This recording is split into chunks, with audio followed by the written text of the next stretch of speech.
Ladies and gentlemen, welcome into the 143. We're coming at you live with episode 193. Nick, how are we doing today? Doing good. Week 3 of the NFL is officially over. A lot of good games, a lot of bad games, a lot of things to talk about. So we're going to get into it. Yep. We are going to get into it. The stat of the week brought to you by our sponsor, Andrews Logistics. Michael Penix is now 0-4 in games that he starts where the opponent scores more than 6 points. And I know Atlanta fans wanted to crown this guy and say he's the next, the next big thing, but it's not looking great, as we'll discuss here in a sec. Falcons did not have a good game this weekend. So, I mean, just the fact that, if the other team scores a touchdown, he loses the game. That's how it's going right now. So pretty pathetic. Yes. Player of the week, Jonathan Taylor, ran for 102 yards and 3 rushing touchdowns. Was a huge asset to a lot of people's fantasy teams, but he's been having a great year himself. For the Colts are having a great year. The Colts offensively have been having themselves a great year. Daniel Jones looking like him on this new team, and so we'll see. I mean, they're undefeated, so we'll see what happens in the upcoming weeks. But good for him finding a home. In Indianapolis, they nicknamed him Indiana Jones. So we'll see how this season plays out for him. But wish him the best. Yep. All right, let's get into it. Falcons and Panthers. Shocker to the world. The Panthers beat the Falcons 30-0. Falcons could not figure out anything on offense or anything on defense. And, this is just embarrassing if you're a Falcons fan. And I just heard a lot of good things about the Falcons coming into this. And, just an embarrassing loss. There were a lot of embarrassing losses that happened this weekend, including the Cowboys. But the Falcons is certainly one of them. In a game that they were heavily favored to win, they didn't score a single point. They were supposed to be so much better this year. This was supposed to be the year that they kind of brought it all together. But, it's only week 3, so your season's not over. But getting blanked by the Carolina Panthers doesn't look great. Pretty abysmal. 30-0. Yeah, you gotta. And we've been hearing about how this Falcons defense was supposed to be actually good this year. Yeah. And then they go out and give up 30 to Bryce Young and the Panthers. And then offensively, when you have the best, I would say one of the best running backs in the game, to go out and get 0. And, Michael Penix hasn't looked all that great this year, but people are kind of making him better than he's supposed to be. But that's kind of the,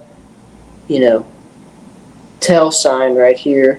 Throwing 2 interceptions and just not looking good, not making the right reads, not being able to make the big plays. That's pretty pathetic, and we know what pathetic looks like as we're Cowboys fans. That we do. Rams Eagles. We just want to briefly mention this game just to show that the NFL is very rigged in terms of favoring the Eagles. Rams had a 26-7 lead, I believe. And the Eagles just clawed their way back into the game. Rams are down by 1. They're getting the field goal range. And instead of kicking the game-winning field goal, the field goal is blocked. And Jordan Davis, a 300-plus pound lineman, takes the block kick back for a touchdown to end the game. Eagles come back and beat the Rams 33-26. I think watching this game, we just frustrating just to see the Eagles. They always find a way to do it. And,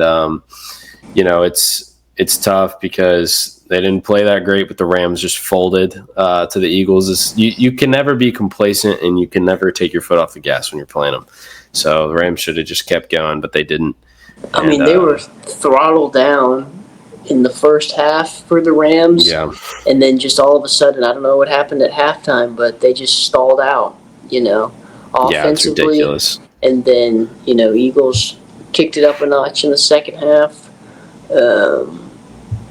Rams put themselves in a position to win, but, a lot of issues with kickers this year. And that was not the only blocked field goal this week. But no, actually, pretty depressing to watch because, the Rams had it right there, and then they just have it stripped away. Another we're moving on because we don't care about the Eagles. Another game with a block kick. Bucks, Jets. So the Buccaneers were going to kick a field goal to go up, I think, and then the Jets blocked the kick and take it back for a touchdown as well. But they were Jets celebrating a little too early as Baker Mayfield let them right back down the field to kick a game-winning field goal for the Bucks. Don't have much to say about the Jets. Still don't really know what the Jets are. They've looked good, but they've also looked really bad at times. But one thing you can say about the Buccaneers is that Baker Mayfield, you give him the ball with 2 minutes left in the game, it's going to get you the win. I mean, he's done it, I think, all 3 games. He's found himself a pretty good home. Looking like one of the better quarterbacks in the league, what he's been doing in Tampa Bay. And, another game-winning drive coming in under his belt. And he's just looking so nasty. And then he's got that connection with that new guy, Egbuka, his first year, and he's looking like a stud. And then you've got... They're going to get Godwin back soon. Mike Evans, you've got Godwin, Bucky Irving's looking good for them as well. So and their defense is good. Tampa Bay might do some damage. We're rooting for him. We're Baker fans here on the show, and we say it probably every week now that we talk about his game-winning drive that he has. But, happy to see him still slinging it. I mean, that dude is a dog. Like, he doesn't stand down to no one, and, we're rooting for him. Packers-Browns, definitely biggest upset of the week, even over the Panthers, Falcons, Browns. A lot of money on the Packers, I think, this weekend. And Packers had the 10-0 lead with 3 minutes left in the game. Browns score a touchdown and then block a Packers field goal to go up 3 with 20 seconds left. So another blocked field goal, which then leads to a Browns game-winning field goal to beat the Packers. It makes you happy to see. It always makes you happy to see the Packers lose. And they were Cleveland's supposed to be Super Bowl favorites they probably still are. Before the season started when they got Michael Parsons, and then the way it's been playing out for them, but just a random 12 o'clock game that they dropped to the Browns. Obviously, they're going to be all right, but just kind of don't get ahead of yourselves. Don't get too cocky. You got to go out and any given Sunday, you got to go out and give 100%, or can't take these games for granted.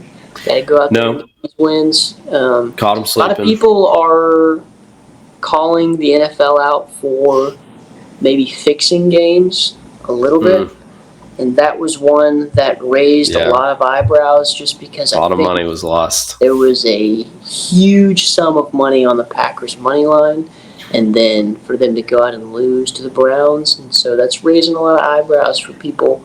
The NFL is rigged. If it's rigged, could it ever be rigged in our favor? Like, we play the Packers next weekend, and it's not going to be rigged in our favor. The Packers are going to kill us by 50. Yeah. So I just, I would love, if it actually is rigged, to be on the right side of that rigging for once. And, whatever the Packers were missing this past Sunday, don't y'all worry. They're going to find it. That little bug that was, holding the offense back, don't you worry. Jordan Love's going to throw 4 touchdowns on Sunday against Dallas. So... Yep. Whatever hiccup they had, they'll figure it out next week. Don't you worry. Broncos Chargers AFC West game. I think this is the Chargers' 3rd straight divisional game. So they've played all 3 teams, and Chargers came out with the win as Justin Herbert drove them down the field. I want to say this was another game-winning field goal. Yes, it was another game-winning field goal from Cameron Dicker. Everybody just for some reason, everybody anointed the Broncos coming into the season. I'm not sure where all that narrative came from, because Broncos aren't bad. They've got good talent on their team, but they haven't really proven anything. And Bo Nix hasn't really proven anything other than that. He's a good, not a bad quarterback, but everybody was ready to anoint the Broncos AFC West champions. They've got a long way to go, but the Chargers look really good. Justin Herbert looks really good. And, like we said, a lot of people have been questioning, can he do it in the big moments? And he's been doing it in these big moments. So,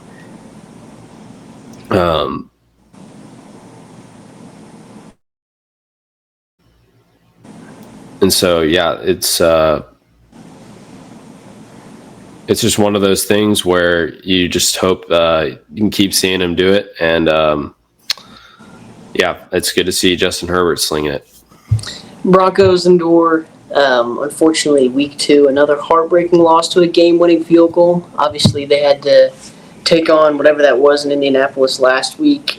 May have been phase 1 of the NFL fixing games, but this past week, getting driven down the field by Justin Herbert and let him kick a game-winning field goal. That was one of the critiques we've had for Justin Herbert over the last couple of seasons. And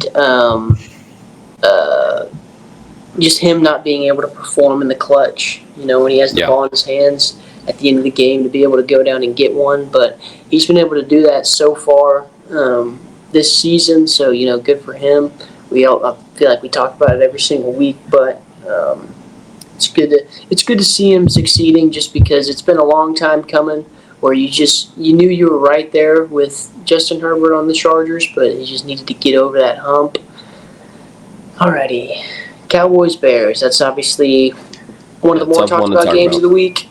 Of course, because it was our game. The Cowboys, not only did they lose to the Bears, they got absolutely embarrassed. Now, obviously, at the beginning, more important than losing to the Bears was losing CeeDee Lamb, and he might be sidelined for 3 to 4 weeks or so. Yeah, it's unfortunate. High ankle sprain.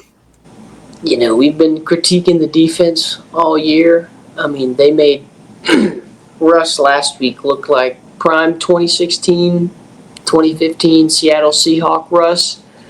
And Caleb Williams goes out, has himself a day. Not a particularly good quarterback, but he looked almost threw for 300.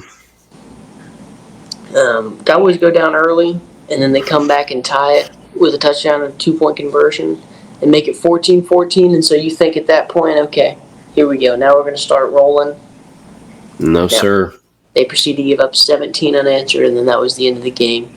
Just could never really get back in it. Offense couldn't find it. Obviously, missing CeeDee Lamb is a huge, huge part of that issue. But, you were hoping that George Pickens would be able to come in and fulfill that role just because that's kind of what you get him out there for. But at the end of the day, our defense is just horrendous, and we're going to continue to lose games because they're so bad.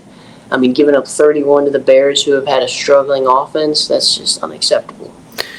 Yeah, from the start of the game, it was just clear that the defense was getting cooked from the start. We can't get any pressure on the quarterback, and we certainly can't guard in the secondary. Trayvon Diggs looks like he's getting beat every single time off the line on one-on-one. He does not need to be matching up with any more receivers one-on-one. Honestly, I think we should cut him. I'm tired of seeing him trip over the line and let a receiver just go wide open down the field. So, I mean, it's just disgusting performance from the defense. I don't think you can really put all the blame on the defensive coordinator. He just got here. This defense has been a problem for the last couple of years. And, it's just been it was embarrassing to watch. Not a whole lot to say because if we don't fix the defense, we're not winning games, especially without CeeDee. The Packers game is going to be interesting. I don't see much of a chance for us, but as fans, we can only hope that George Pickens decides to be the wide receiver one that he could be, has the potential to be, and Jalen Tolbert to step up. The offense isn't really the problem, like we've said. So, if the defense is giving up 70 points, it's really hard to win a game as an offense. So, the defensive unit is awful in Dallas. It's going to be a tough week here against the Packers, I think. Dak throwing 2 picks, obviously, that hurts you because you can't really get back into the game. We need Dak to be perfect. Unfortunately. Yeah. When the defense is giving up that many points, you can't be giving the ball away just because. I will say. You got to go out there and get it when you can. One of those picks was definitely George Pickens' fault. It went right off. It hit his hands. So that's tough that's on Dak, like his stat line. But yeah, I agree. I mean, unfortunately, Dak has to play perfect for us to have a chance to win. Because you can't give the other team anything on offense because they're getting everything on defense. So tough week for the Cowboys, but we'll see what happens throughout the season. Lions-Ravens Monday night game. I think there's been a lot of question marks. What are the Lions going to look like without Ben Johnson and Aaron Glenn? They answered, man. They took down a very good Ravens team. They just ran the ball down their throats. They played their style of game. They were going for it on 4th down at the 50, with a minute left. They were up only by a touchdown at that point. They went for it, then they scored a touchdown, I was very impressed by the Lions defensively and offensively in this game. They're starting to look really good, like the Lions we thought they were going to be. They're kind of looking like the same old Lions. People were questioning the offense, what they were going to look like. But, they go out and put up 38 on a really, really good Ravens defense. And, kind of like you were saying, they were looking like good old-fashioned, Lions back when they still had Ben Johnson, just because that's what a lot of people were questioning. And, your prime example of that is at the end of the game when it's 4th down. Everyone thinks they're going to punt the ball away or whatever, but then they just, dunk it over the defense's head to Amon-Ra St. Brown, and that, seals the deal to kill the rest of the game. And so, you love to see that because you want, or at least I want to see Dan Campbell and the fans of Detroit get something, just because they've been so bad for so long, and then losing an offensive and defensive coordinator puts a lot of question marks on the head coach as well, just because then, you're looking at him and him alone because he doesn't have those weapons. But they really answered back. Ravens, it's unfortunate. Just, these high-scoring games, they've just been on the losing end of. This is the second time now. Yeah. Run defense is a problem for the Ravens. It's been pretty evident. They just need to shore up that run defense. But, the Ravens, I think, they'll be fine. They had a slow start. I think it was last season or 2 seasons ago, and ended up winning the division, especially with Joe Burrow going down. I think the Ravens will be just fine. They'll win their division and make the playoffs. So they just got to figure it out on defense right now. Their offense looks fine. And obviously Lamar Jackson's playing pretty decent. Offense still looks pretty good, but you have yet again a Derrick Henry fumble, and it's kind of a costly in the point. 4th quarter. Not that you would necessarily pin this loss on him, but you look back at Week 1, Sunday Night Football against Buffalo. He has a costly, once again, fumble that he would lose and turns the ball over, and that winds up, kind of putting the Bills back in the game. And so, you kind of got to look at that where you got to be able to handle these 4th quarter clutch situations. You can't just be handing teams over the ball. They always talk about the turnover ratio where you got to win the turnover battles, and chances are if you do that, you're going to win the game. But it's kind of unfortunate for Derrick Henry just because of how elite he's been in the run game for the Ravens, just to have these two kind of, little scars on his resume. But, the Ravens offense still looks really, really good. It's just going to come down to they need that defense to kind of lock it up a little bit. But I think in the end they'll be fine, just because the division they play in is not super duper competitive. The Bengals, like you said, they do not have Joe Burrow, so they're no longer a contender. Steelers, not a lot to say there. And then Browns, they just stink. So I think in the end of it, Ravens are going to be fine, but they'll obviously find a way to choke in the playoffs as they always do. Oh, absolutely. But, Well, anyways, here's like to end our shows in under review. Brought to you a quote from the Vince Lombardi. And he said, "There is no substitute for work." That's the truth. Ain't that the truth? Thank you for tuning in this week, and we'll see you next week. Another slate of games, another episode of Under Review.